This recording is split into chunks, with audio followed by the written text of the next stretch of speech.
Opa! E aí, galera do Miló Podcast, tamo no ar. Meu amigo Evandro Jales. E aí, meu amigo? Tudo bem, mais meu um irmão? episódio. Mais um episódio, rapaz. É, meu mano. Demorou pra rolar o episódio de hoje. É verdade. A nossa convidada me mandou mensagem ontem falando: Evandro, o que eu fiz pra você? Eu falei: meu Deus, cara. Sabe aquelas vezes, Felipão, que a gente acha que respondeu o WhatsApp, aí a mensagem da pessoa foi lá pra baixo? Eu faço isso direto, respondo mentalmente. Aí quando ela falou comigo, eu falei: ai, glória a Deus que ela me chamou aqui, gente. Glória a Deus. Com a gente, vamos apresentar ela. Pastora Deusdete! E aí, pastora? Tudo bom? Como é que a senhora tá? Tudo bem? Tudo Pedi beleza. perdão ao vivo aqui pra senhora, gravando, na verdade, né? Pô, ter perdido sua mensagem, que mancada minha. Perdão, desculpa. Tá tudo beleza. Eu fiquei preocupada, falei, ué, gente, o que houve? O que aconteceu? Eu também pensei, será que eu esqueci alguma coisa? Filipão, eu conheci a pastora Deusdete alguns anos atrás, deve ter uns 5, 6 anos atrás. Não sei exatamente. Porque eu já fui do ministério, né? Como voluntário do Ministério de Assistência Social da minha igreja.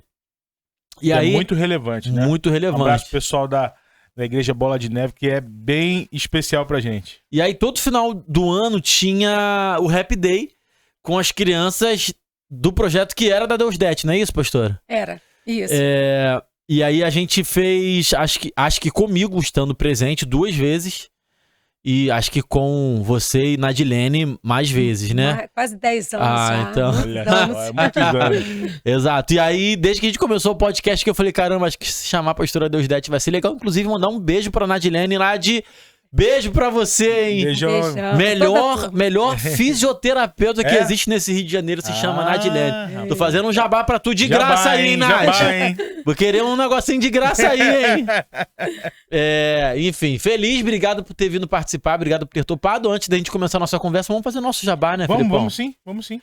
Você que tá assistindo a gente, se inscreva no canal no Miló Podcast. Isso. Tem muita gente que assiste a gente e não tá inscrito no canal, gente, mas muita gente mesmo. E a gente entende isso, mas sempre passamos aqui para lembrar você que é muito importante quando você se inscreve, quando você curte o episódio ou quando você comenta. Porque o YouTube entende que o conteúdo nosso é relevante, você participando, ele entende isso e pulveriza essa informação para mais pessoas. Então, essa ajuda que a gente pede a você também é para ombrear-nos, pra gente levar essa mensagem pra mais longe, não é isso? Ombrear-nos, caramba, tirou onda, moleque. É de graça, se inscreve aí, beleza? Aí. Nosso conteúdo é um conteúdo cristão. A gente vai estar sempre falando de Deus, talvez não diretamente falando de Bíblia e tal, mas Deus tá sempre no nosso assunto, né? Sempre no contexto da nossa mesa, é verdade. Exato, nós somos cristãos, evangélicos, nós já falamos com católicos aqui, nós somos protestantes, eu sou da Bola de Neve, Filipão é da Igreja de Dimensão, vamos caminhar junto, porque como a gente sempre fala, quando caminhamos juntos, caminhamos mais fortes e assim a gente chega mais longe. Exato. Valeu, galera. Que maravilha, hein? Pastora, tem muita coisa pra gente falar, né? Por exemplo, eu descobri há pouco tempo que você também trabalha com cura e libertação. Eu não sabia disso. Eu fui já foi em culto de cura e libertação, Felipão? Olha, eu já fui em alguns. Eu gosto do reteté, gosto do culto mais assim, intenso, né? E eu já fui em alguns, já. Eu fui no da pastora Neuza Itioca. Eu tive uma experiência bem grande lá, assim. Né? Com Deus, uma experiência sinistra, cara, assim. E ela é bem relevante, né? Ela é bem relevante, bem relevante. Eu tive uma experiência, pastora, que foi algo do tipo, eu não lembro exatamente, tá? Ela tava fazendo alguma oração de libertação, ela sempre fala pra fazer oração de olho aberto e tal, pra ser uma oração bem consciente, né, e tal. Cara, eu senti uma mão no meu tornozelo, mas uma mão assim, como se alguém tivesse me segurando, real. Aí aquilo meio que soltou assim, sacou? Eu senti a mão segurando no meu tornozelo e meio que soltou. Meu Deus. E no momento de libertação ali, cara, sabe quando você... Já fumou, Felipão? Já Tu já fumou, pastora? Não. Alguma vez na vida? Não. Sabe quando tu traga e tu solta e sai aquele fumaceiro? Sim. Irmão, era como se eu estivesse fumando soltando assim, ó. fumaça. Só que um ar quente assim, mano. Meu Deus do céu. E é como se estivesse saindo umas coisas de dentro de mim assim e tal. Eu falei, caraca, mano, que experiência maluca assim, mano. Maluca. Que doido, que doido. E aí eu tomei posse daquilo, né? Amém.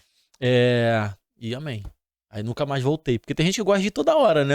Isso aí. Não, pô, já fui liberto, não tá bom. Uma vez só já tá bom. Pode voltar que tem mais. Isso aí. Eu acho que faz parte, não a libertação contínua. Na verdade, a gente tem que buscar sempre, né? Mas eu acredito que é um processo que tem que existir e a pessoa tem que entender que faz parte, né? Faz parte da gente entender a nossa vida espiritual, né? A senhora é envolvida com isso há muito tempo, pastora? Com esse tipo de trabalho? Muito tempo. É mesmo? Eu achei muito interessante o que você falou, porque maldição está ligada a uma palavra prender. No original significa prender. Olha só. Então, na verdade, a gente trabalha com tudo isso que prende a identidade da pessoa. As dores emocionais prendem a identidade da pessoa, o envolvimento com esses espíritos prende a vida da pessoa. Sim. Então, na verdade, isso é muito interessante o que você falou. E ali Deus te mostrou, né? Você percebeu isso, né? Você teve essa vivência. Então, trabalho sim, com isso há muito tempo. E como que começou? Na verdade, eu sou uma pessoa que busca cura e libertação o tempo todo para minha vida, né? Para minha história. Porque a nossa vida, a nossa infância deixa muitas marcas. Sim. Né? A nossa estruturação, ela às vezes, de acordo com a história de família, se estrutura com muitas dores, lacunas e marcas. E o Senhor, ele é tão maravilhoso que ele vai tirando isso da gente aos poucos. A luz vai batendo, vai iluminando e a gente vai crescendo, vai transformando e vai mudando. Então, eu comecei a experimentar isso. E a minha primeira experiência na área de cura foi com a doutora Neuza Tioca, lá no Espírito Santo. É mesmo? Caramba. Onde eu fui para aprender a trabalhar com cura e libertação de crianças. O sujeito é tão cego de si, nós somos tão cegos sobre nós mesmos, sim, que a gente vai buscar ferramenta para o outro e descobre que é a gente que precisa, desesperadamente.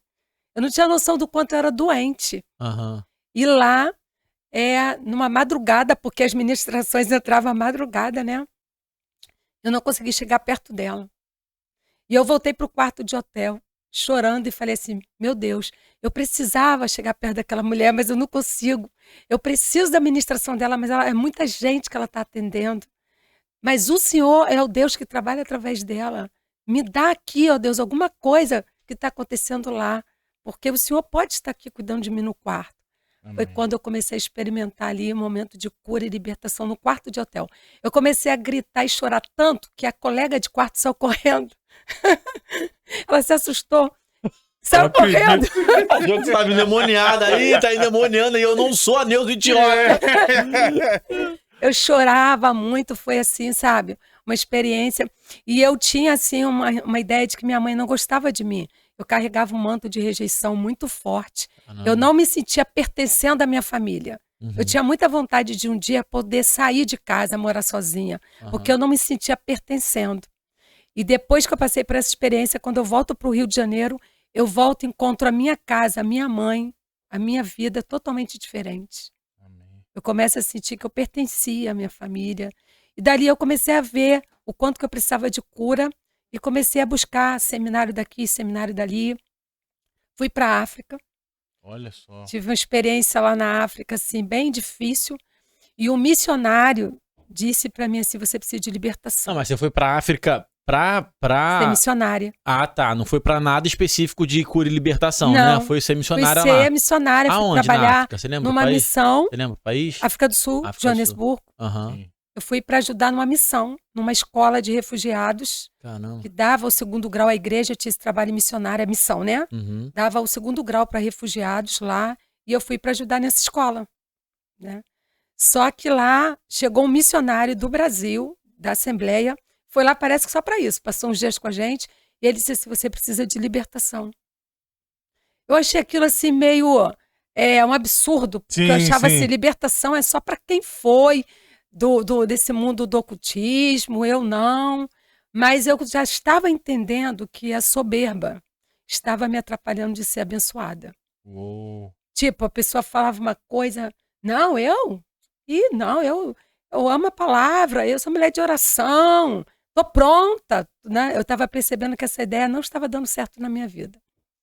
Eu comecei a ver que a humildade atrai a honra de verdade. E a soberba atrai ruína. Já estava nessa fase de entender que a humildade traria honra para mim e que a soberba das minhas ideias estavam me levando para a ruína.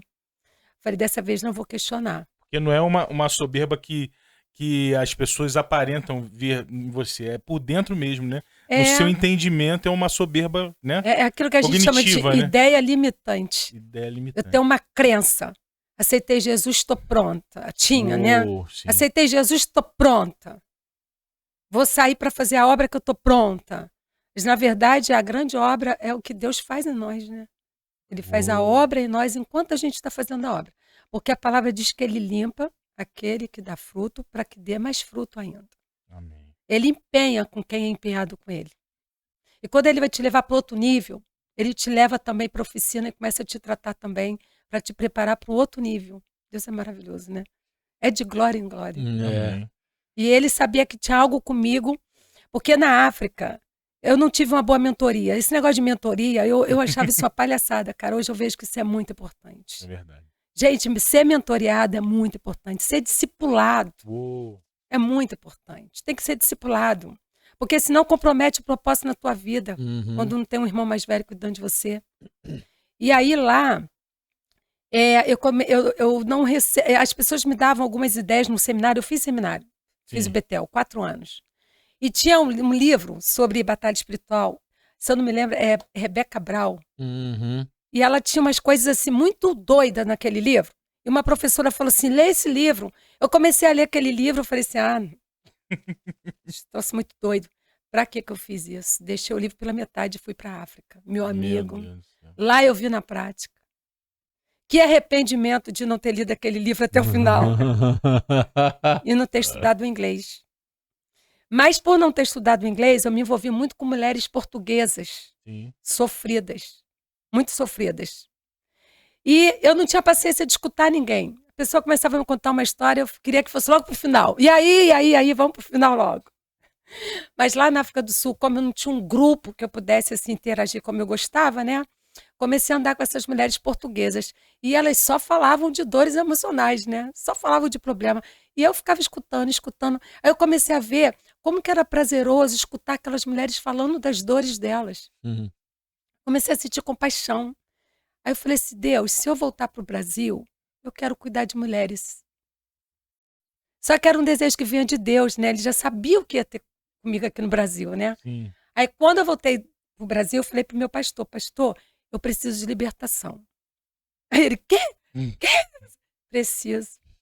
Aí ele me encaminhou para um casal de discípulos da Neuza Tioca, lá em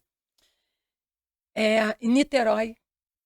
Menino, quando eu ligo para eles, aí, olha, eu queria fazer um trabalho, passar por cura, eles mandaram o questionário. Tem um questionário, né, enorme. Aí eu olhei o questionário e falei assim, não vou fazer isso não, palhaçada, Jesus não fazia nada disso. Jesus colocava a mão e estava curado. Aí os crentes ficam inventando cada coisa. Não fiz o questionário, guardei. Fui para lá com a metade do questionário sem fazer. E eu tinha medo de pegar a barca, tinha horror. Eu não atravessava de jeito nenhum. Eu ganhei um pacote de curso lá do outro lado, eu não fiz porque tinha que pegar a barca. Era um medo, pavor, achava que eu ia cair. Era uma fobia. E aí quando eu liguei, o marido da pastora falou assim, você tem que vir de barca. Falei assim, não, me dá aí a informação sobre ônibus, porque eu tenho medo de pegar barca. Ele falou assim, você está proibida de vir de ônibus. Já começou a tua cura. Você vai vir de barca. Entrei em desespero. Falei, mas ou eu vou, ou eu não vou ser curada, né? Aí pedi um monte de amigo para ir comigo. Ninguém podia ir. Fiquei com a raiva dos amigos. Pô, esses amigos são os falsos, ninguém pode ir comigo para pegar a barca, eu tenho medo de sozinha. Depois eu entendi que era Deus, né? Para tratar comigo sozinha. E aí eu fui e descobri que não tinha segredo nenhum, cara. Pegar aquela barca não tinha segredo nenhum. O medo saiu na hora. Medo me travava. É igual pegar um ônibus, só que um barco. Mas gostoso. Aquele sol batendo no meu rosto, eu falei, Deus, esse medo me paralisou tanto tempo da minha vida, não tem nada demais. E Deus começou a falar no meu coração, quanta coisa que você não está usufruindo por causa do medo. Quantos níveis que você não está alcançando por causa do medo. Quantas paralisias na sua vida por causa do medo, né? E aí, chegando lá, eu fui ministrada durante 4 horas na área de cura e libertação. coisas do meu passado, história do meu pai, que eu não conectava com a história do meu pai. A gente não acha que isso é importante. Tem resposta na tua vida que está com teus pais, com os teus avós, com os teus antepassados. Por isso que aquela profecia diz que ele viria para converter o coração dos pais aos filhos e dos filhos aos pais. Essa conexão com os nossos pais, ela traz resposta pra gente. Tipo assim, se Deus está em tudo, se Jesus morreu por todos e por tudo que a gente faz, pelos nossos pecados e tal, eu acreditar nisso não tem nada de incoerente, porque naturalmente a ciência já explica hereditariedade, né? Então, por exemplo, não só hereditariedade, mas consequências de um convívio. Se eu tenho uma relação esquisita com a minha família, se eu vejo meu pai e minha mãe tomarem determinadas atitudes, eu, de forma natural, tô nem falando espiritual, de forma natural, por aprendizado, tenho uma tendência a repetir aquele comportamento, né? Padrão. Então, se eu tenho uma tendência de forma natural a repetir um comportamento, eu creio também que espiritualmente aquilo vai me influenciar em alguma coisa, e como um ser espiritual que nós também somos, precisamos romper, né? Em algum momento. Eu não sei se eu vou lembrar totalmente da historinha.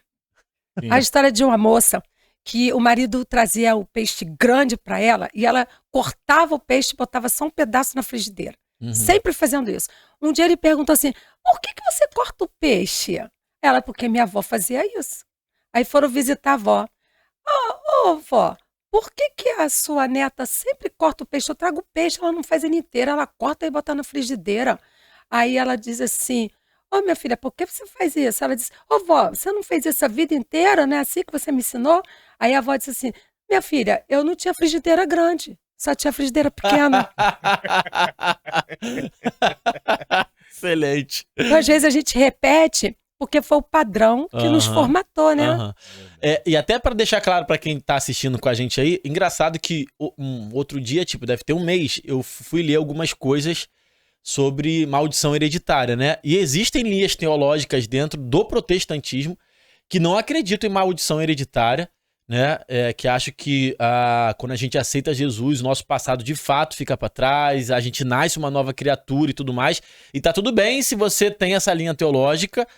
A gente tá conversando com uma pastora que tem uma linha teológica que acredita em maldição hereditária. Nosso papel aqui, nós dois como cristãos, a gente tá muito curioso querendo entender a visão da pastora, né? E essa é a minha raiz como cristão também, a tua raiz também. Mas assim, eu acredito em maldição hereditária, não que a pessoa esteja devendo nada para o Senhor. Entendi. Já está tudo resolvido com o Senhor. Os nossos pais, os nossos antepassados pecaram, tiveram uma vida de pecado, de repetição de pecado e tal. E aqueles demônios que conviviam na vida dos teus avós e tal, vão passando... Eles querem esse lugar. Sim, exato. Por isso que a palavra diz para não dar lugar a ele. E uma conduta, um padrão repetitivo, familiar, pode dar para esses espíritos condições de continuar operando aquele padrão. É assim que eu creio. Não que Deus tenha alguma coisa ainda para visitar na vida daquela pessoa por causa dos pais. Nisso eu não acredito. Sim. Porque a palavra diz que chegaria um tempo que os pais comeriam uvas verdes e não embotariam o dente dos filhos. Por isso. Então, hoje, os filhos não têm que ficar com os dentes embotados por causa da iniquidade dos pais. Exato. Porque Jesus Cristo levou sobre ele todas as nossas iniquidades. Amém. É verdade. Mas a palavra diz que demônio tem que ser o quê? Expulso. Então, por mais que a gente esteja num tempo aí de muita novidade, tudo novo, mas o mundo espiritual continua o mesmo. O mal continua rodando. Né? E bramando para tragar, né? A palavra diz que ele continua em volta, rodando ali, ele está em volta. Então a gente não pode dar lugar para ele agir. E às vezes um padrão, por exemplo, meus pais sempre mentiram, eu aprendi a mentir. Só escapo, não estou dizendo meus pais tá? Mas uma pessoa que acostumou a mentir para se safar de alguma situação. Ela agora está em Cristo. Esse mau hábito precisa cair. Ela precisa ter o aprendizado através da palavra do Senhor para que ela não repita, porque se ela repetir, os espíritos que operaram na vida dos pais dela através da mentira vai continuar na vida dela. Então, eu acredito nisso. Uma família que todo mundo se separou, todo mundo é divorciado, vai olhar ali os temperamentos. Às vezes, quando junta o colérico com o sanguíneo, a coisa fica feia. Então, o temperamento da impaciência, de uma pessoa irada, se ela no casamento não aprender a lidar com aquele temperamento dela, ela vai repetir aquele padrão. E os espíritos de briga, de contenda, de separação, de divórcio, vão se aproveitar desse comportamento. Então, quando eu trabalho com quebra de maldição, é pontuar para a pessoa, né? Orientá-la e dizer, vigia, cuidado para você não cair nesse laço, porque isso aí atrapalhou a sua família, destruiu os teus antepassados, se você não vigiar, vai repetir na tua vida.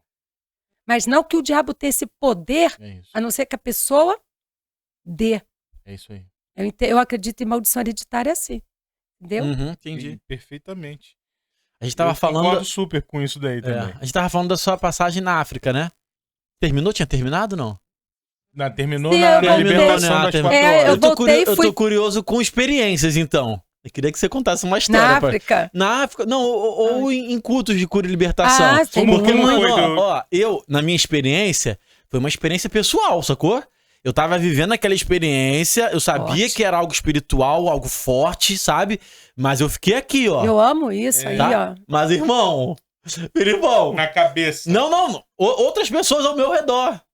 Do nada gente demoniada, irmão, pulando e caindo. Eu falo, qual é? São mais expansivos, né? É assim mesmo. É assim. Agora é assim, a pessoa que tem um encontro com o Senhor, ela às vezes pensa que só quem manifesta que precisa de libertação. Não, eu costumo dizer que a pior prisão é a mente. É verdade. É o entendimento. Porque essas manifestações, a gente costuma dizer que são espíritos aí fracos. Porque quando Jesus encontra aquele pai que o filho está endemoniado e está ali com uma pulsão de morte, porque lança ele na água e no fogo, uma pulsão de morte, né? Anda na sepultura. Sim. E aí o Senhor pergunta para aquele pai, desde quando isso acontece, né?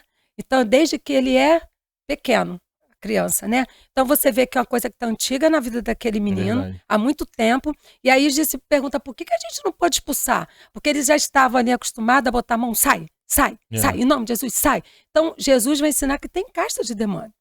Jesus fala, tem castas. E uns só sai com jejum e oração. Entendeu? E qual era ali que ele estava apontando? O que atormenta, o que leva ao suicídio, o que leva à morte, o que tira a pessoa da família, aprisiona ele, leva ele à autodestruição do vício, das drogas.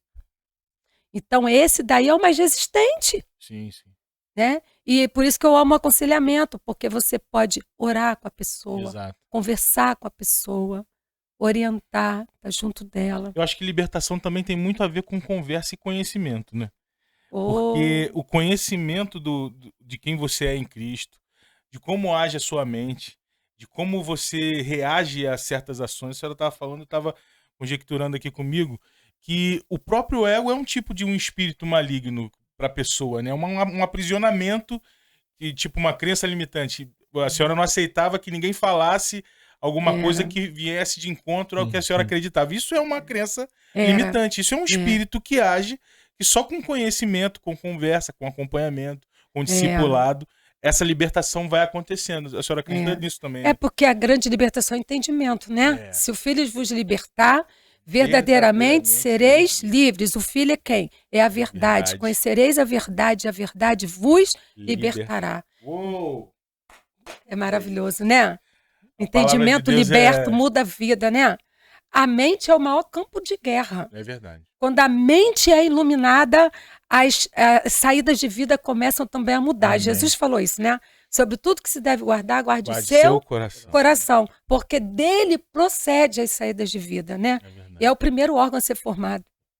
Então tá ali todos os registros, a forma de pensar, a forma de sentir. Né? Então ele fala, guarda o teu coração, porque o que vai contaminar a tua vida não é o que entra. É como você reage. É o que sai. Meu Deus. Muito bom. Ser uma pessoa reativa é muito ruim, sabe? Eu estou buscando em Deus não ser uma pessoa reativa. Porque, às vezes, o inimigo se aproveita disso. É uma luta constante também na minha vida, pastor. Tá vendo? A reatividade, né? É complicado. Eu sou reativo só no trânsito. Imagina. Eu já falei aqui que no pecado. E jogando futebol, os homens. Não, eu já falei aqui, ó. Tem 3 lugares que é liberado se estressar, xingar e pecar que não é pecado. Eita Deus. Pecar que não é... Pecar que não é pecar. Evandro, capítulo 1. Tá no livro do Evandro. Trânsito, tá liberado. Pode xingar, tranquilão, pega nada. No estádio de futebol também. Então, assim, cara, tranquilo. Ô, garoto, para com isso, garoto. E qual outro lugar que eu falei? Eu acho que foi no futebol mesmo. E jogando futebol, né? Jogando futebol. Aí jogando futebol você pode... Jogando futebol você pode... Jogando futebol você pode chegar no tornozelo, quebrar o tornozelo de alguém, dar uma cotovelada. Não só xingar, mas... Meu Deus. Isso! Ele vai pro culto de libertação mais tarde. Vai. Ai. É brincadeira, hein, gente? Por favor, em nome de Jesus, é brincadeira, hein? Mas é interessante, né? Às vezes a gente tava no retiro, aqueles irmãos santão, na hora do futebol, caía tudo. Meu Deus. Eu fiquei um tempo, eu tô brincando, mas eu fiquei um tempo sem querer e sem jogar futebol de crente, você acredita? Acredito. Por causa disso. Por conta disso. Porque eu jogava futebol com a galera que não era crente. Né? Normal, tranquilão. Todo mundo se xingava, acabava o futebol, tava todo mundo na resenha, aí meu amigo e tal, não sei o quê. Não, mas quando eu fui jogar, aí eu tive algumas experiências. Eu fui jogar futebol de crente na igreja da minha mãe, antiga igreja da minha mãe. Um moleque lá me chamou pra mão, Filipão. Eu acredito. E eu falei assim, qual é, mano? Então. Aí a gente tá no ambiente aqui. Aí eu fiquei revoltado e o pastor veio reclamar comigo. Que isso? Aí eu falei, pastor, tua ovelha é ele, valeu? Aí eu saí fora. Eu aqui, ó, com ódio. E eu fui no batismo da minha esposa, da Monique, quando ela se batizou. Cara, eu saí pra não arrumar confusão também. O maluco me deu uma banda. Eu falei assim, irmão, eu vou sair do futebol, você não sabe o que vai acontecer, a gente vai sair na mão aqui. Só que eu não falei sair na mão, né? Eu falei outra coisa. Aí eu falei, passou do limite, eu nunca mais vou jogar futebol de crente. Aí sabe o que acontece? A minha igreja tem um ministério que o Filipão fica rindo. Mas tem um ministério de futebol. E aí eu faço parte do ministério de futebol. Claro, porque Jesus vai atrás de você. Pensa que ia ficar saindo. Mas tu sabe como que descobre o temperamento da pessoa? Só debaixo de pressão.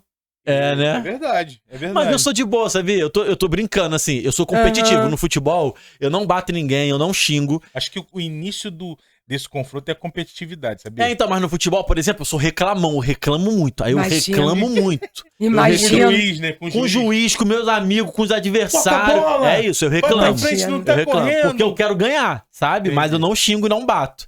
Claro. Agora, o trânsito... Ô servo bom e fiel. O trânsito eu não xingo também, mas o que me dá vontade de xingar no trânsito... Imagino. Vem aqui, eu falo... Tem que colocar um Jesus! Tirai-vos, mas não pequei. Eu falo, Jesus, explode esse carro, leva ele pra glória. Meu Deus. Imagina Jesus e Evandro. Imagina. Não, Jesus super tranquilo no banco do carona olhando pra ele. Ué, cadê aquele rapaz que falou comigo quando saiu de casa? Mas eu já fui muito estressado dirigindo. Já contei aqui, né? Já contei algumas histórias aqui. Teve uma vez que eu até falei assim, Jesus, o que eu tô fazendo da minha vida? Eu não tinha a vida com Cristo que eu tenho hoje, né? Mas eu falei, o que eu tô fazendo da minha vida? Porque eu joguei o meu carro em cima do outro carro, assim, né? Prestes a bater, em frente ao cemitério. Olha só como era profético isso. Tu sabe que Deus, ele falou pra mim, né, claramente, que não me queria dirigindo. É mesmo? E eu na autoescola. É mesmo, pastora? Estressada? Era estressada? Não, eu ainda não tinha um nível de libertação, de entendimento para lidar com o estresse do trânsito. Entendi. É porque é estressante, Então, aí na autoescola ele me fez entender isso. E foi uma crise, porque eu escutava muito aquela coisa, tem que superar em tudo, tem que vencer em tudo, tem que conquistar tudo, tem que saber tudo. Foi uma crise. E aí ele falou assim para mim, nem tudo. Você tem que entender que você tem algumas limitações. E isso não é defeito, isso não tem nada de errado, são limitações. Não quero você dirigindo. Aí, ainda não aceitei, eu falei assim, Deus fala comigo em sonho.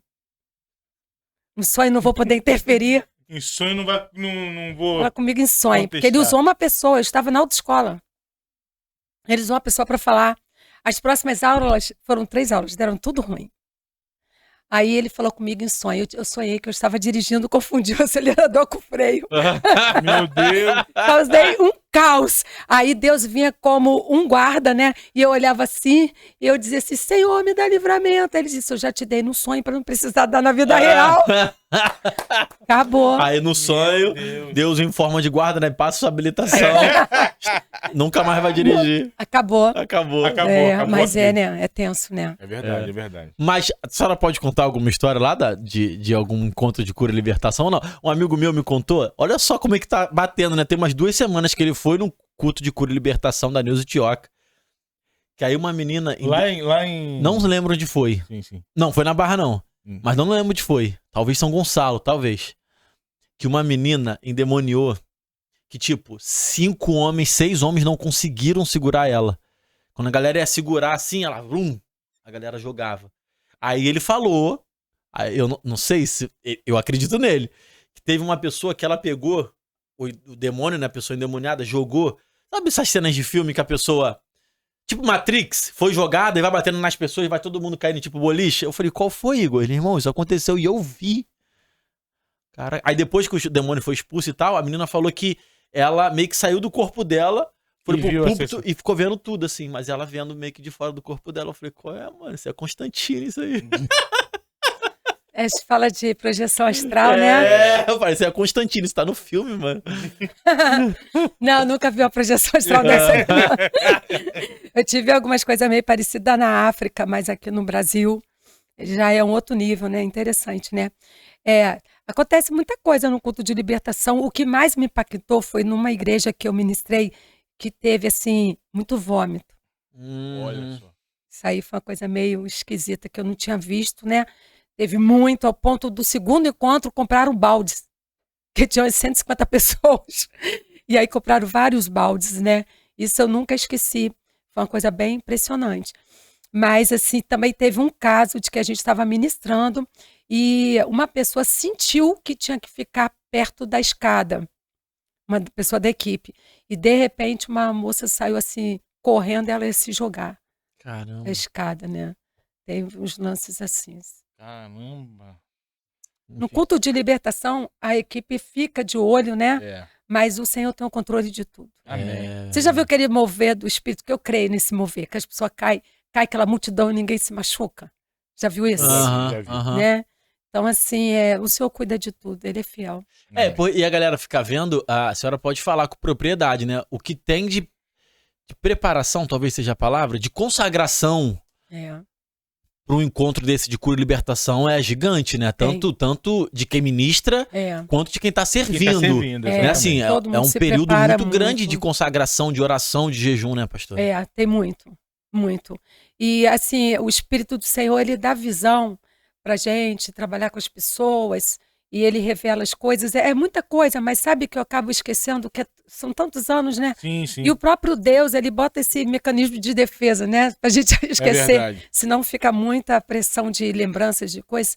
Mas eu já vivi, assim, coisas, assim, muito tremendas. Agora, os momentos mais lindos da cura é quando a gente vê que a pessoa não fica liberta e a gente pergunta, Senhor, por que eu já orei e Ele ainda tá ali, né?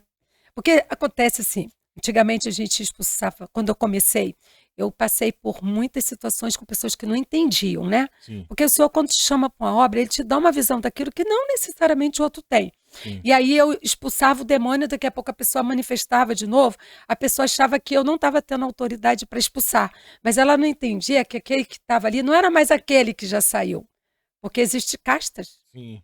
Né? Por isso que a libertação é um processo. Porque olha só, às vezes a pessoa está 40 anos no mundo, gente. Ela se envolveu com tudo. Ela chega na igreja, no culto, ela vai querer ficar livre de uma hora para outra. O corpo dela nem aguenta. Então não pode tratar os crentes todos da mesma forma. Tem crente que nunca se envolveu com nada dessas coisas. E tem outro que entregou a vida, entregou o sangue, fez pacto, fez aliança. Não pode querer que a libertação dela seja igual de uma outra pessoa que não envolveu com nada disso, né? Tem gente que foi abusada por várias pessoas. Ela chega na igreja, ela não vai poder ter o mesmo cuidado que aquela que nunca foi tocada. E às vezes aquela que foi muito abusada está muito possessa, porque é muita ferida. É verdade. Né? O diabo ele já foi chamado como Beelzebul, Deus da mosca. Ferida está ali, pousou e botou larva. Muito demônio. E aí a gente vê o Espírito Santo falar. não expulsa mais demônio nela agora. Diga para ela que ela precisa perdoar. Precisa perdoar. Aí o Senhor até revela quem que ela precisa perdoar. Se é o pai, se é a mãe, se é alguém. Quando a gente fala do Deus, a gente vê a pessoa sendo transformada na hora. Na hora, com certeza. Na hora a gente vê que algo muito ruim saiu dela, sabe? E às vezes a gente vê também que continua ali, porque ela não quer perdoar. Porque o orgulho e o ego são casas muito fortes para demônio. Como você falou, né? É verdade. Orgulho e ego Orgulho prende e o eles. ego prende. Aprisiona, né? Aprisiona, né? A palavra diz que o irmão ofendido é como alguém que se tranca num castelo. Fica lá naquele refúgio, né? Tá ofendido, tá naquele castelo, trancas. Essa pessoa, às vezes, na libertação dá trabalho. Só quem dá trabalho em libertação é quem não quer liberar o perdão. Entendi. Pessoas egóicas demais é que dá trabalho. Agora, as pessoas que têm tendência a quebrantamento, fácil. Entendi. Que legal, pastora. Vamos falar um pouquinho de trabalho social? Vamos, Vamos, né? Porque eu conheci a senhora assim, né? Fazendo um trabalho social. Tentando mudar a vida de algumas crianças na Cidade de Deus. E, pastora, eu vou te falar que eu fiquei impactado quando eu vi o trabalho que a senhora fazia e faz, né? Porque a realidade de muitas crianças é muito difícil, né? Uma realidade de um local que é muito pobre. Eu me identifico muito. Eu não posso falar onde eu morava, era uma comunidade, né? Sim. Não era comunidade, mas era um lugar bem pobre, sabe? Então, quando eu vi aquilo, eu me identifiquei em muitas partes, assim. Eu falei, caramba, falta oportunidade para muitas crianças, né? Então, um projeto social como esse pode mudar a vida de muitas delas. Conta um pouco dessa história, desse teu trabalho social, como é que nasceu, por que nasceu. Você chegou na Cidade de Deus criança ainda, né? E morou lá por vários e vários anos. Conta um pouco essa história. Eu amo aquela terra, né? Uhum. Amo. Cidade de Deus é muito especial. Só quem mora lá que sabe. E aí, eu, por crescer ali, conheci muitas crianças. E eu sempre quis fazer um trabalho com criança, sempre desejei. O meu avô era missionário batista. E veio uma missionária dos Estados Unidos na casa do meu avô. E eu me reuni ali junto com outras crianças. E no dia que ela ia encerrar o trabalho, ela fez uma brincadeira com bola. Sabe aquela brincadeira que você brinca e vai passando a bola? Vai passando? A bola parou na minha mão. E eu ainda criança, ela falou assim, seu Nelson, nome do meu avô, tô passando a bola para ela. Aí eu não entendi, ela foi embora, depois eu perguntei, vovô, eu tenho que guardar a bola até quando ela voltar? Olha só. Olha o que é uma mulher de visão. Cara, olha o que é uma mulher de visão. Eu nem sabia do que aquela mulher estava falando. Aí o tempo passou e eu desejando trabalhar com criança. E nunca conseguia começar o trabalho, estudando, nunca conseguia. E um dia eu estava dando uma faxina na casa com a minha irmã, fomos olhar o álbum de fotografias da minha irmã. E os amiguinhos dela, a maioria tinham morrido no tráfico. Meu Deus. Aí eu falei assim, poxa, esse daqui morreu, esse daqui morreu. Aí ela, e você sempre dizendo que ia fazer um trabalho com a gente, nunca fez. A partir dali, eu comecei a orar para Deus me dar uma casa. E aí uma vez eu fui no monte, uma menina falou assim... Aí eu fui no monte orar e falei assim, Deus, eu não estou te pedindo um iate. Eu não estou te pedindo um anel de brilhante. Se pedisse, ele daria. Eu estou te pedindo uma casa para trabalhar com crianças. Deus colocou essa casa na minha vida. Amém. Na época, eu precisei morar lá para que ninguém pegasse a casa, tem esses negócios, né? Eu fiquei só com o meu quarto e a cozinha. O restante da casa eu comecei a receber crianças. Ainda era no chão, em 2008. Fazia uma bacia de pipoca, contava uma história, cantava canções, foram chegando crianças. Foi construindo a parte de cima, foi chegando crianças. E assim foi, toda semana reunindo com 70 crianças, muitos deles casaram, né? Eu tenho hoje crianças desses pais. Desses pais. Eu tive num sepultamento que na hora do sepultamento um rapaz chegou e falou assim, eu posso falar com a senhora? Eu falei, pode dizer isso. Eu sou obreiro na casa do Senhor e eu dei muito trabalho para a senhora. Caramba. É mesmo, eu fui uma das suas crianças. Olha. E hoje eu sou obreiro na casa do Senhor. A senhora começou quando esse trabalho? 2008. Aham. Nós temos pastores. Aham. pastores que foram desse trabalho. E gente que dava muito trabalho. Imagino. São pastores hoje. Temos muitas missionárias. Muitos estão na Assembleia de Deus, são muitos missionários, né? Amém. E assim, aí, na pandemia, eu entendi que a minha casa não estava sendo segura, por ser menor e fechada. E o Senhor disse assim um dia para mim, passa a Macedônia. O que era passar a Macedônia? Era ir para um lugar muito carente, necessitado, de toda a ordem, na Cidade de Deus. E aí eu fui para lá, só que eu não tinha aquela equipe de 30 pessoas, porque era pandemia, e começou assim, ficar difícil de entrar e sair pessoas de fora, né? E eu fui para lá, comecei a andar lá naquela terra, eu falei, Deus, passa a Macedônia, o que é para fazer aqui, meu Deus? Aí eu me lembro que um dia eu parei assim no meio da rua, gritei e falei, Deus, eu estou aqui, o que é para fazer aqui? Passar a Macedônia, aqui é a Macedônia, o que é para fazer? Quando eu falei assim, Deus, eu estou aqui, é para fazer o que aqui? Aí eu olhei e eu vi um lugar muito grande, uma estrutura muito grande, mega, eu não sabia o que era aquilo. Aí eu fui para casa, senti algo, meu coração batendo com aquele lugar. Fui para casa, deixar diante de Deus, e a minha cabeleireira faltou. Nisso que ela faltou, eu tive que ir para outro salão. Quando eu chego nesse outro salão, uma moça disse assim, eu te conheço. Você faz um trabalho com crianças, não faz? Eu falei, sim. Falei para ela assim, inclusive eu queria te perguntar uma coisa. Lá do outro lado, onde a gente chama de Brejinho, tem uma estrutura enorme lá, parece que está abandonada. Não sabe com quem eu falo sobre aquele lugar? Eu queria fazer um trabalho com criança lá. Ela disse assim, eu estou lá no trabalho com crianças. Eu trabalho lá com crianças. Meu Deus. Quero te apresentar o pastor, que é o pastor Alexandre, que é o nosso líder. Aí fui, conversei com o pastor Alexandre e estou lá há 2 anos. E lá tem 150 crianças, nos reunimos toda semana. Temos karatê, temos arte, temos judô, temos capoeira, temos arte, educação e evangelização com eles. Caramba. E tem algum momento que vocês falam de Deus também, assim, momento de oração todos e tal? Eles. Em todos os momentos. Primeiro tem devocional. Sim. Depois tem atividade. Todos eles têm devocional. O pastor sempre fala, é a nossa prioridade, a pregação da palavra de Deus. E eu sempre falo também, não estou propondo a minha vida a uma ONG. Eu estou propondo a minha vida a ser luz na vida dessas pessoas. Porque a vida espiritual, ela é mais importante do que a vida social. Tem muita miséria que é espiritual, né? Então, todos nós lá temos esse compromisso de pregar a palavra, de falar de Jesus. E principalmente de falar do Abba, porque é uma geografia muito dominada pela orfandade, né?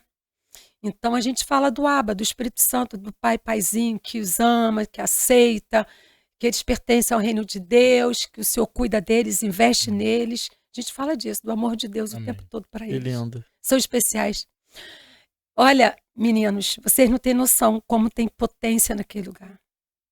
Ah, eu acredito. Eu acredito e imagino. Eu acredito e imagino. Potência é uma criançada inteligente, criativa, esperta, né? Superadora, forte. É emocionante. É emocionante. Que coisa linda, hein? Eu ia perguntar, essa era a pergunta que eu ia fazer, porque eu tô imaginando a minha infância, tá, pastora? Como eu falei, não era comunidade, era um lugar pobre. E características de lugar pobre, falando do que eu vivi. Muitos pais bebiam e batiam na mãe. Muitas mães solteiras que trabalhavam em casa de família. Muito bêbado na rua. Uma cultura machista em que você só é homem se você conseguir um montão de menina. Uma pobreza em que todo mundo era muito simples. A comida era simples. Mas também, dentro dessa simplicidade, um ambiente de muita ajuda, né? Que pobre sempre ajuda, né? Pobre é impressionante. É uma coisa maravilhosa, assim. Um pobre não tem nada, mas ele pega o que ele não tem e dá para ajudar o outro, né? E aí eu vi a minha galera tentando fugir desse processo cultural e social que era imposto a nós através do esporte, através da educação. Eu nunca fui de projeto social, né? Mas uma galera era lá. E então tinha essas características, sabe? Assim, o que uma criança na Cidade de Deus vive hoje? Sabe?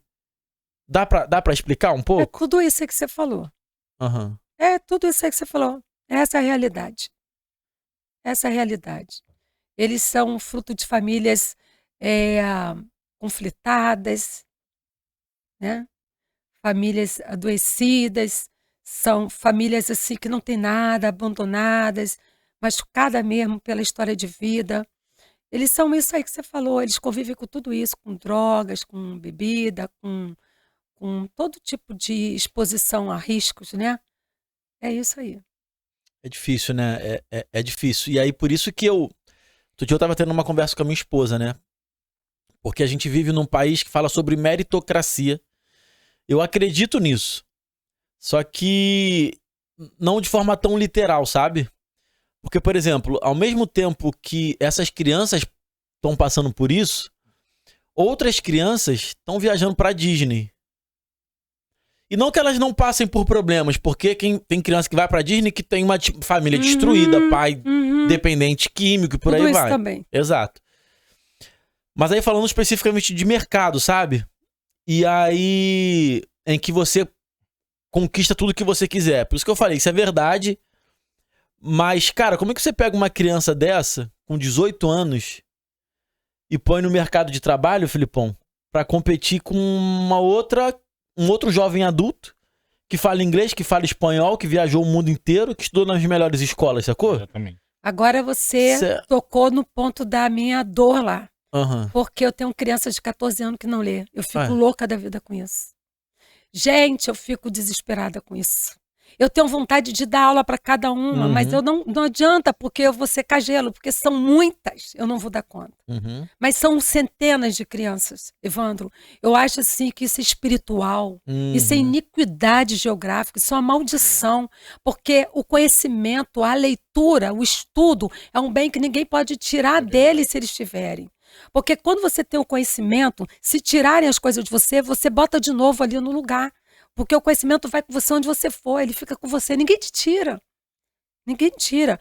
E a minha mãe, ela era analfabeta e me ensinou a ler. Tu já viu isso? Ela conhecia a cartilha eclética.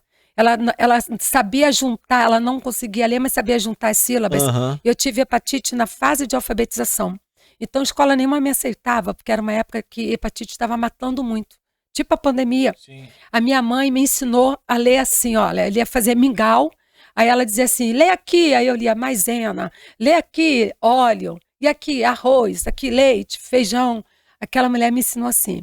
Mas ela botou uma coisa dentro do meu coração, ame a leitura, ame a alfabetização, ame o poder de ler e escrever. Então me dói, lá em casa todo mundo é professora.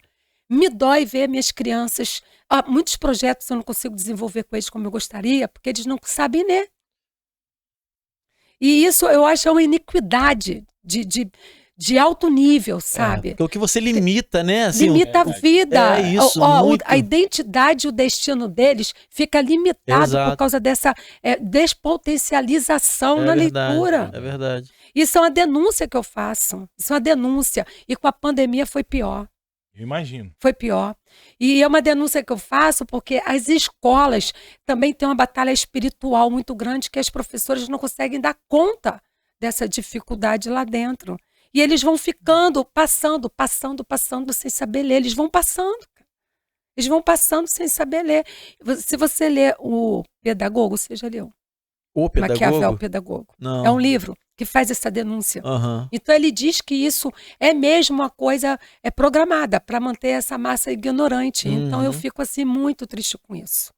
Porque realmente eu ganhei bolsa para fazer o pré-vestibular na época, no cursinho. Mas mesmo eu ganhando bolsa no pré-vestibular, eu me lembro que eu não tinha pré-requisitos básicos de conhecimento para estar do lado do coleguinha, que era ali, filho de rico, estudando. Eu me lembro que por mais que eu me esforçasse, eu não conseguia chegar no mesmo nível dele. Então eu via... porque era uma vida inteira, né? Tipo assim, o filho do rico, ele tem esse acesso ao conhecimento e ao conhecimento pesado desde sempre, né? Desde Aí eu sempre. falo das cotas, que muita gente não entende. Eu sou a favor das cotas também. Ela é justa. Eu acho também. Eu acho Você tá super. entendendo? Ela é justa. Eu acho que eu sou a favor da cota pro pobre. Né? Pro pobre. Que a grande maioria é negro. Mas eu sou a favor pro pobre. A cota pro pobre. Comprovada, assim, sabe? Pobreza comprovada. Você tá doido? É coisa de dar chance pra todo mundo, exato, gente. Exato. Ô, Deusdete, eu fiz faculdade, não sei como, pela misericórdia do Senhor. Fiz faculdade. Eu também.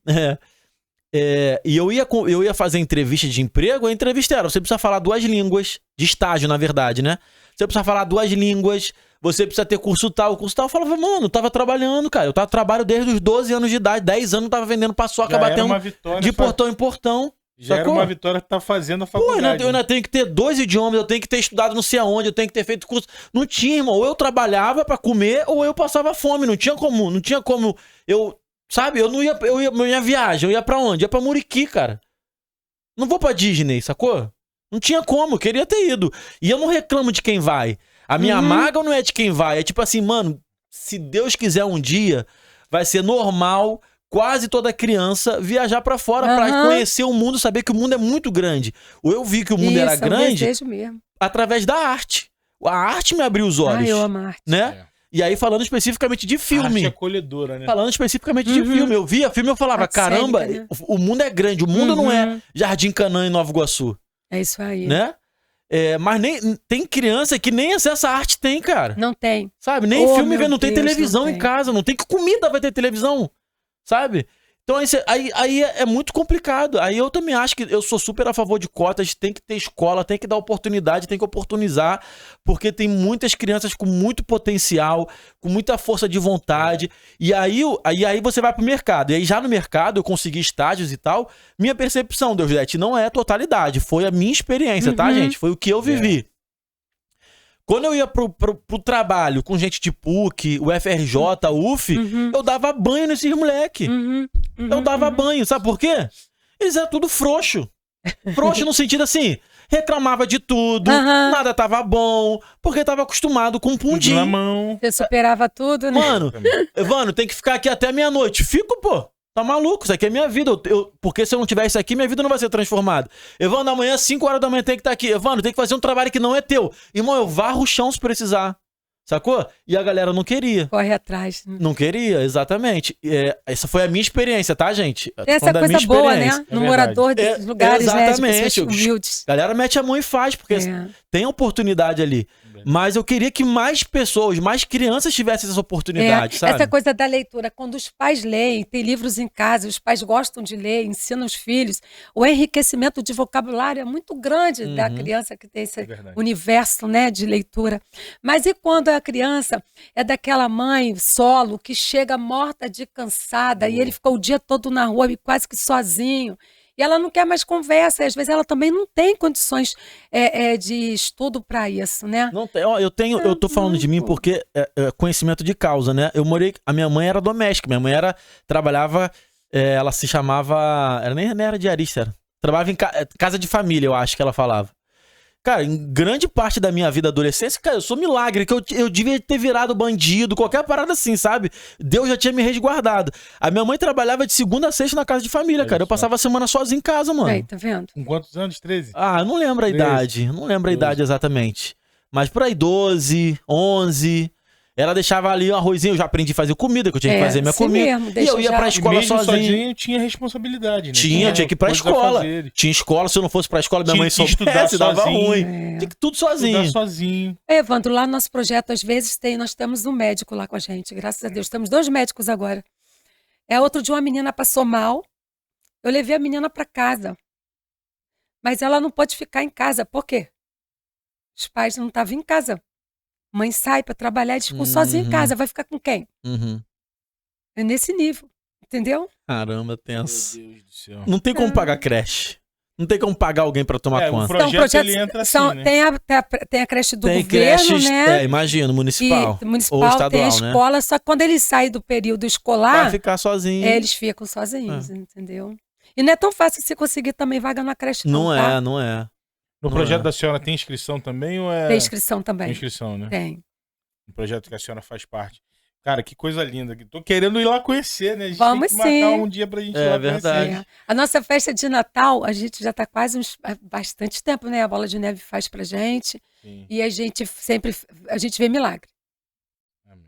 Milagre. Posso contar rapidinho essa Claro, história que eu acho claro, linda? Claro. No começo, né? O primeiro ano, eu tive uma igreja que ajudou a gente, assim, de uma forma bem simples, porque era o que eles podiam fazer. Fizeram o melhor, né? Aí, no segundo ano, eu não tinha ninguém. Tudo é poder da oração. Tudo na minha vida era com oração. E eu estava com um grupo orando. E uma das irmãs teve uma visão e disse assim, eu vejo reis trazendo caixas de presente para você. E esses reis vêm de lugar frio. Olha só. Aí eu, vou ficar viajando na maionese. Depois que nos conectamos com a Bola de Neve, aí a Bola levou os presentes todinho, minha sala ficou cheia de presentes, aquelas caixas, só presente tremendo, né? Aí na madrugada, eu ainda organizando as coisas para a festa, eu passei pela sala, o senhor falou assim, você lembra que eu disse que reis viriam trazer o presente para você? E minha filha entendeu que era de lugar frio. Eram os reis da Bola de Neve. Aí os presentes. Meu Deus do céu. Nós somos reis e sacerdotes. Amém. Deus entrega pra gente compartilhar. Isso aí abriu a minha visão. Nós somos reis e sacerdotes. O reino de Deus, ele se manifesta na vida do outro através de nós. Ele nos dá pra gente dar. E eu fiquei assim, impressionado. O lugar frio aqui é a Bola de Neve. Deus entrou na brincadeira. Mas depois realmente veio um parceiro da Escócia também, outro rei, né, também sacerdote, e começou a ajudar a gente também. Coisa linda. Que legal, cara. Como é que você acha que vai ser o futuro das crianças, assim? E a gente pode falar de forma ampla, sabe? Não só da Cidade de Deus, das crianças que você cuida. Você acha que a tendência é melhorar? Mais, cara, a igreja, olha só. Já teve homem de Deus, assim, mulher de Deus mesmo, sabe? Que ajudou muito a gente ali. Mas a igreja precisa olhar mais para esses lugares, amigo, sabe? A igreja precisa parar com esse medo. O Senhor que guarda a nossa vida, nós não podemos aceitar isso, gente, sabe? Olha, quantas vezes os meninos estão lá armados e o Senhor fala assim, vai para aquele dali. Quando eu chego para falar, eles já choram antes de eu chegar. Olha só. Antes de eu chegar e falei, já começam a chorar. Esconde as armas.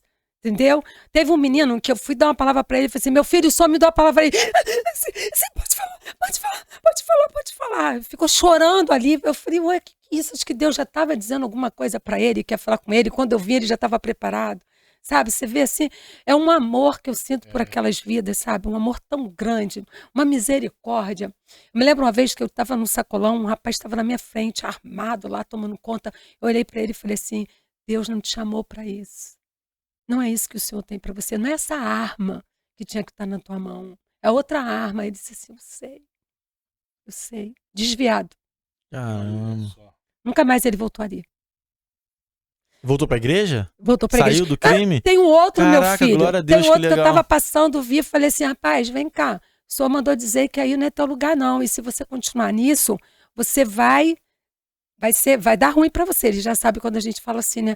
Conversei com aquele rapaz, depois a menina, encontrei com outra menina no cabeleireiro, né? A gente se encontra. Ela disse, o fulano voltou pra igreja. Eu falei, quem é fulano? Ela, aquele que tu conversou com ele aqui. Naquele dia ele voltou pra igreja, tá com a esposa, todo certinho na igreja. Entendeu? Então, assim, você tem que ver o amor que Deus bota no nosso coração pelas vidas ali. Então, a igreja precisa olhar mais para esses lugares. Não podemos sair desses lugares. Podia ter muito mais mudança, porque tem muita coisa que é espiritual, gente. É mais do que social, financeira. É espiritual. E a igreja, ela é luz. O povo que andava em trevas viu uma grande luz. Então, nesses lugares de densas trevas, nós temos que entrar. Amém. A igreja tem que entrar nesses lugares. Ela não pode ficar elitizada. Ela não pode ficar só nesse glamour. Ela precisa... Jesus é isso, é andar com os pobres, é sentar com os pobres, é dividir, é repartir. Nós não podemos achar que igreja é só quando a gente se junta nesses lugares bacanas, iluminado, maravilhoso e fica ali, entendeu? E também não podemos entender que todo mundo é celebridade no reino de Deus. Tem pessoas que o lugar dele é no anonimato, mas fazendo a diferença naquele lugar que ninguém quer entrar, entendeu? E vai mudar vidas naquele lugar. Então, a visão missionária tem que voltar para a igreja, porque senão ela vai morrer. Ela vai achar que está viva e está morta. Ela vai morrer. E tem muitas vidas que têm que ser lançadas Os líderes têm que lançar. Às vezes tem um monte de cara cheio de potência querendo pregar na igreja. Meu Deus do céu, a igreja é o lugar assim, menos desafiador para tu pregar. Eu sempre digo para os meninos, tem o dom da palavra? Pega um caixote, bota lá no meio da favela, vai lá pregar, Deus vai te dar vida, Deus vai dar tuas ovelhas ali. Você não tem um chamado pastoral? Vai para algum lugar que tem gente perdida e começa a pregar. Deus vai te dar tuas ovelhas ali. Às vezes o cara quer ser pastor dentro da igreja do outro. Meu Deus. Vai começar seu ministério, pede a bênção, vai começar seu ministério, se liberta. E outra coisa, tem muita gente potente dentro das igrejas, cara. Esse pessoal tem que ser lançado. Nós somos flecha, amigo. Amém. Flecha tem que ser lançado. E lançado para onde? Para esses lugares. Para esses lugares, entendeu? Ah, eu tenho medo. Então, se o Senhor mandar para o mundo árabe, não vai? É a mesma coisa. O Senhor está conosco. E a vida muda. A vida da pessoa que se envolve com um projeto desse muda. Meu Deus, o coração muda. O Espírito Santo passa a falar com aquela pessoa de uma forma diferente. É maravilhoso. Eu convido você a ter uma experiência dessa. Que lindo. Não tenha medo, sabe? O Senhor guarda a tua vida. Tem que parar com essa palhaçada de, eu tenho medo de entrar, tenho medo de sair. O Senhor contigo. E depois que aquelas pessoas te vê como porta-voz de Deus, elas criam um carinho com você, que você entra ali onde você quiser e elas têm respeito, elas botam as armas embaixo, assim, se for uma mesa, elas escondem as armas. Não é essa coisa que as pessoas ficam pensando, não. Tem que entrar, tem que ir, tem que pregar. Pessoas, às vezes, que vêm de fora, vêm com uma outra visão. É verdade. Por isso que Jesus, rapidinho, Jesus uma vez curou um cego, tirando ele daquela aldeia. E falou, não volte para essa aldeia. Então, às vezes, quem vem de fora tem uma visão, tem uma luz boa para tirar quem está ali dentro. Entendeu? Então, a gente precisa avançar. Eu sonho com uma igreja missionária, uma igreja que volte para as comunidades, faça projeto nas comunidades, entendeu? Amém. Que lindo, que lindo. A minha igreja tá fazendo um trabalho lá com os dependentes de crack, sabe? Bem ali na praça, da Cidade de Deus. Tá junto também. Eu vi um lugar para eles fazerem comida. É mesmo? Pedi para conectar com a Maranata para fazer comida lá. Eles levam, entendeu? Legal. Ia ser na minha casa isso. Mas eu achei, mas lá fora foi uma coisa boa, estratégica, porque tem facilidade de ir com carro, levar alimentos, essas coisas todas. E onde eu moro já tem muitas barreiras assim para entrar, né? Entendi. Então, assim, mas mesmo assim, a galera da Jocum entra a pé, vira e mexe, vai lá no nosso projeto também, faz trabalho com a gente. É um campo missionário. Que legal. Você sabe que o Brasil é um celeiro, né? Sim, total. E a Cidade de Deus é cheia de missionários, sabia? Total. Cheia de missionários, Cidade de Deus. O nome já é profético, né, mano? A senhora sabe quanto mais ou menos é o tamanho da Cidade de Deus? Tem esse cálculo? Há muito tempo atrás, eu sei que ela tinha mais de 280 mil habitantes. Caramba. Hoje tem mais, com certeza. Muito tempo atrás. É mega, ela é grande. É mega, é uma cidade. E é um pessoal empreendedor, guerreiro, conquistador. Lá tem loja de tudo, é empreendedor de tudo e funciona o tempo todo, né? Lá 3 horas da manhã tu quer comprar um sanduíche, tu encontra. Lá não tem problema. Não tem. É vida. Ali é um lugar que pulsa vida. Comunidade tem muito disso, né? É verdade. Isso É verdade. É e as igrejas são quentes, tá, amor? Opa, aí, ó. Tem que ser, senão, senão, né, esquece. Outra coisa que tu falou tudo. Uma pessoa que vive uma realidade dessa, que veio do tráfico, que veio dessa vida, ela vai procurar uma igreja o quê? Pinteca, ela tem que viver no fogo. Às vezes a pessoa não entende, entendeu, gente? Ela não entende. Tem que tirar ela do eixo. Vou te falar, amigo, tem algumas pregações que se a pessoa não tiver estudo, não tiver um cognitivo legal, ela não entende, amigo. É muita gente com dislexia, com TDAH, entendeu? Analfabeta, amigo. ou semi-analfabeta, amigo. Ou sabe ler e não entende nada, né? O povo não entende, amigo. Nem toda pregação vai alcançar aquela pessoa. Então, às vezes, ela vai para um lugar que a pregação é simples, fala ao coração dela, com a linguagem dela, entendeu? Que legal. Coisa linda, que coisa linda. Pastora, queria agradecer sua presença. Curtiu? Vai estar no YouTube. Ai, Vai estar no YouTube. Ai, meu pastor. Deus do céu, que vergonha! E lembrando que todos os É a contatos... primeira vez, né, gente? Vocês conseguiram. Já fez stories, né? Ó, Aí, ó, tá começando, hein? Vocês são demais, hein, gente? Vocês conseguiram comigo que ninguém conseguiu Olha aí, até hoje, gente. As informações da pastora vão Isso estar aqui na aí. descrição, né? O Instagram dela e tal. Se quiser entrar em contato para ajudar nos projetos dela ou qualquer outro projeto, se Tem não algum for... link específico, pastora, que a gente possa É deixar? o CDD Criança Feliz, é o CDD. Instagram Sim, Instagram. do CDD projeto. Criança Feliz. Vai estar na Vai descrição. estar na a gente descrição. coloca Lá tem lá. as informações para você doar, para você fazer parte, né, pastora? É. Mesmo que esteja de longe, você que não é do Rio de Janeiro, só para te situar, a Cidade de Deus fica aqui em Jacarepaguá, no Rio de Janeiro. Perto da Barra. Eu tô Isso, precisando fazer um exatamente. caminho de cimento para dar acesso a uma Aí. porta, porque é um Olha brejo, aí, ó. né? Olha aí. Exatamente. Ó, preciso. você que tem materiais de construção, né? É. Tem entrada ou até quer Dinheiro. ofertar, Ou tem dinheiro, né? entre em contato com a pastora, nós estamos em contato também, então a gente quer ombreá-la para chegar Amém. mais longe. Que legal. É isso que a gente quer fazer. Deus abençoe, tá, pastora? Tá bom, Obrigado. foi um prazer, tá? Vamos terminar. A 2 tá funcionando? Tá Tá aí, sim. ó. Valeu, galera. Deus abençoe. Obrigado pela companhia. Tamo junto. Valeu, pessoal.